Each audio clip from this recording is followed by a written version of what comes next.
I didn't see you.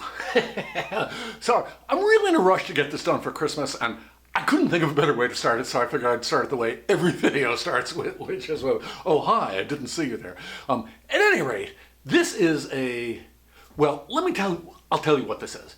I've had this idea for a long time to make a death recording to be played after I die. I'm in my mid-60s now. I know people do this nowadays. They make these recordings that are to be played after they die so that their family can sit around and watch it and go, oh, if only we'd been nicer. Oh, I really, and I still might do it, because I think I can do a real good job of it. But the thing is, I said to myself, why wait, not just make it and just give it to people for Christmas? It'll be called I'm Dead. And then I thought of a couple of things. One, not much of a Christmas gift, I'll admit.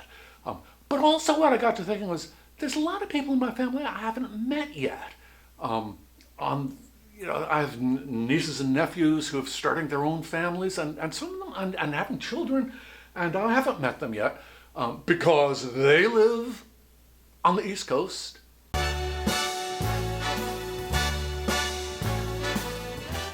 And I live in Illinois.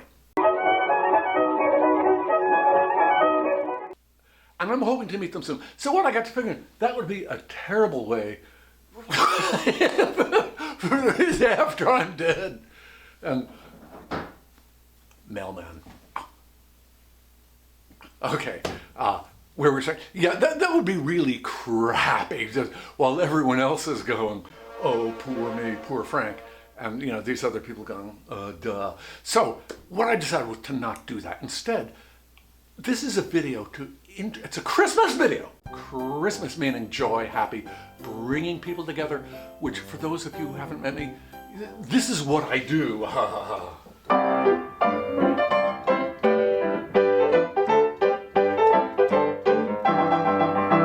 bring people together. I've been doing it on the internet for years, and I want to keep that up. Bringing people together. And Frank, they go together like hammers and nails or something like that. Anyway, this is a movie about my early years. This is going to be just about the early years, because there's so much to say, and there's ways I want you to know about me so that when I meet you, and I will be soon, it won't be like starting from scratch. We'll already have this little bit of a one-way relationship. At any rate, so that's what I'm going to do is focus on the very early years in which my family victimized me, degraded me, made life difficult for me, so that when we finally meet, you just say, Frank, I'm glad you survived that. Don't know how you did it. So let's just make ourselves. Oh, here's another thing they always say. So what I'd like you to do for the next few minutes is relax, take it easy, sit back and relax. That way I always say, like, if I didn't tell you to do that, you'd stick knitting needles in your head and then scratch yourself with clawy sharp things. Now, sit back, relax, and let's have a look at this movie that's called... As I tell some of these stories, I think that I will probably slip back and forth between calling myself Frank and calling myself Bro. Frank because that is my name, and Bro because that was my nickname when I was a child. It was extremely degrading.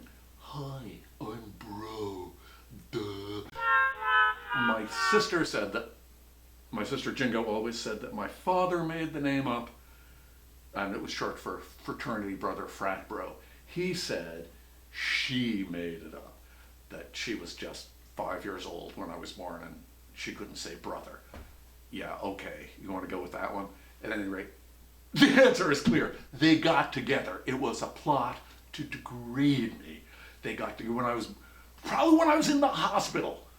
My father and my sister got together and said, look, let's come up with a crap name for him right now.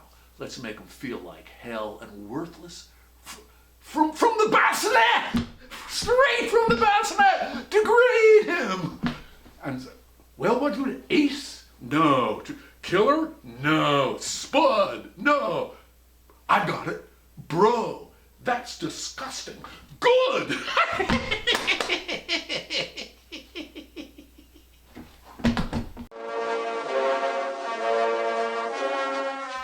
Sometimes we are saddled with a heritage beyond our control that degrades us from before we are born. Take my father's side of the family. My grandfather, Frank I, noted New York area athlete, swimming, diving, racing, contender in the 1920 Olympics, Commodore of the Seacliff Yacht Club. My father, lifeguard, racer, junior Commodore of the Seacliff Yacht Club. And then me, drowning in 6 inches of water at low tide at the Seacliff Beach.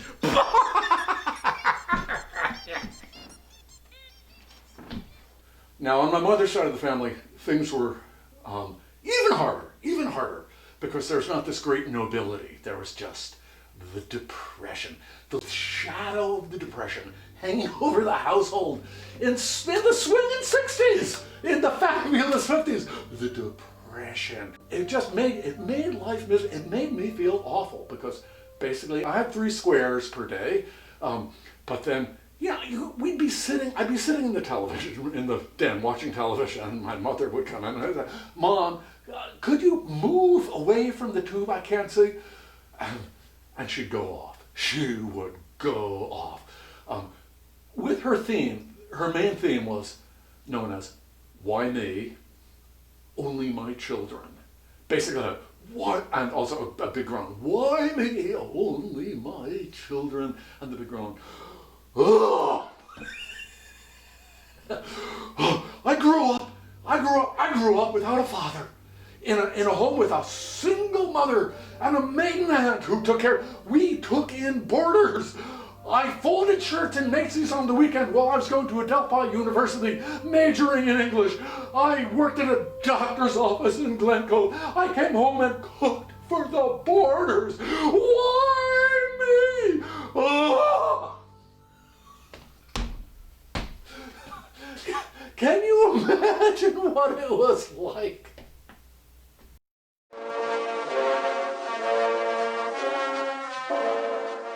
One of the things you can't control is birth order. And there's 4 kids in my family, and I'm the one who got screwed.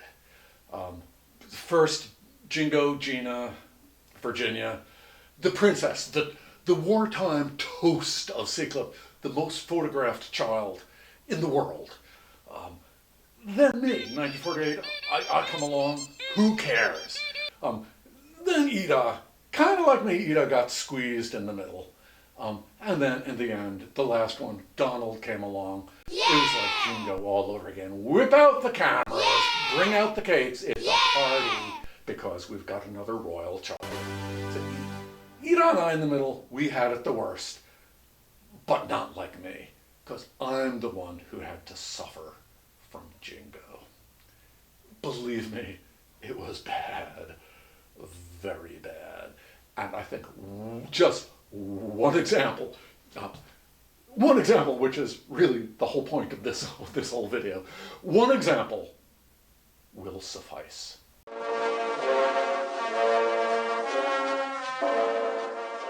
So hanging out in Jingo's room, her bedroom, it's like a Saturday night, and I'm like 8 years old, and she's saying, well, Frank, it's been great having you play in my room with me, but you've got to go now because I'm having a slumber party. And I said, what's a slumber party? And she said, the slumber party is the most fun children can have. My friends Melanie and Beth and Merlin are going to come and spend the night. We're all going to sleep in this bed, and we'll eat Cheetos, drink Pepsi, and have the greatest fun that children can have. And I said, can I come? And she said, of course not, you're too young to be around while we're having the most fun the children can possibly have. And I said, please, couldn't I? I'll be real quiet. And she said, well, I think I hear them coming right now. if you crawl under the covers of my bed and curl up in the bottom and don't bother us, then you can stay while we have the most fun that is possible for children to have. So I fell for it. I got in her bed and got under the covers and crawled down to the boat. And I think she probably had a couple of pillows, and I took this pillow so I could like curl up, and so I'm getting under, I'm crawling underneath of this, not think, it isn't occurring to me, because I'm 7 years old, that she's only got one pillow up there and all her friends are coming. But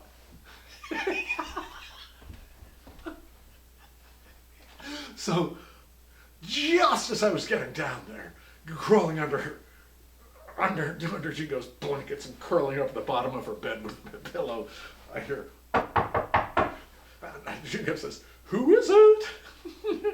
"It's Melanie. Come in, Melanie. Climb in bed with me." And then these feet come in. Badoosh, badoosh, badoosh. "Well, who's down there?" "Oh, it's just my brother. Don't worry. You're taking up too much room, bro. Move down, move down. Would you like some Fritos?" "Sure, I'd love some." "Who is it?" "It's Merlin. Come in, Merlin. Climb in bed with us." Badoosh, badoosh, badoosh. It is awful. It's awful. Badoosh, feet, ah. It's terrible, terrible.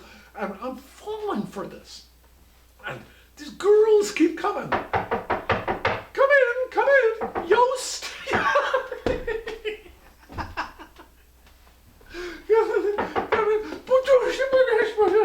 And I'm having this horrible time. And I hope you're finding this entertaining.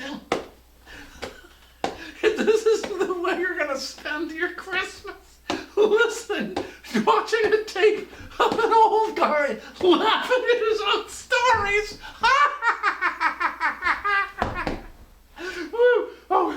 Anyway, I guess especially when it's so obvious how it's going to turn out. Finally, I had enough of this slumber party. I wanted to see what was so much fun about this. Just get out of the way, you're taking up too much room. So I slid out from the covers under the end of Jingo's bed.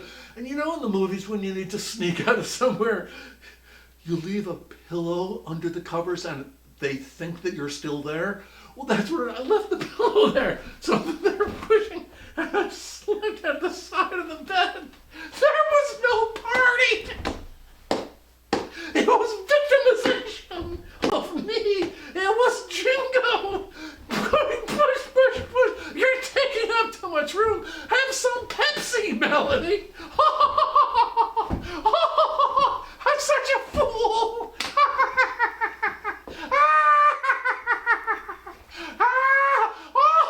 This is much funnier than I thought it would be.